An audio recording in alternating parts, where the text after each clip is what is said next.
Inilah visual kebakaran hebat yang terjadi di salah satu kafe di kawasan Harvest, Desa Mekarsari, Kecamatan Cileungsi, Kabupaten Bogor. Kebakaran yang diduga akibat kebocoran gas di area dapur membuat api dengan cepat membakar benda-benda yang ada di sekelilingnya.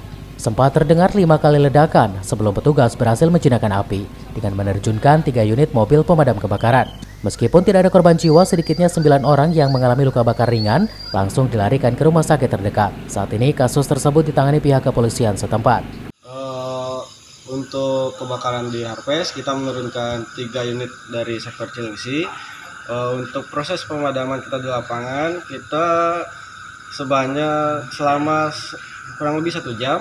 Dan untuk sumber api, di indikasi awal dari kebocoran gas di area dapur.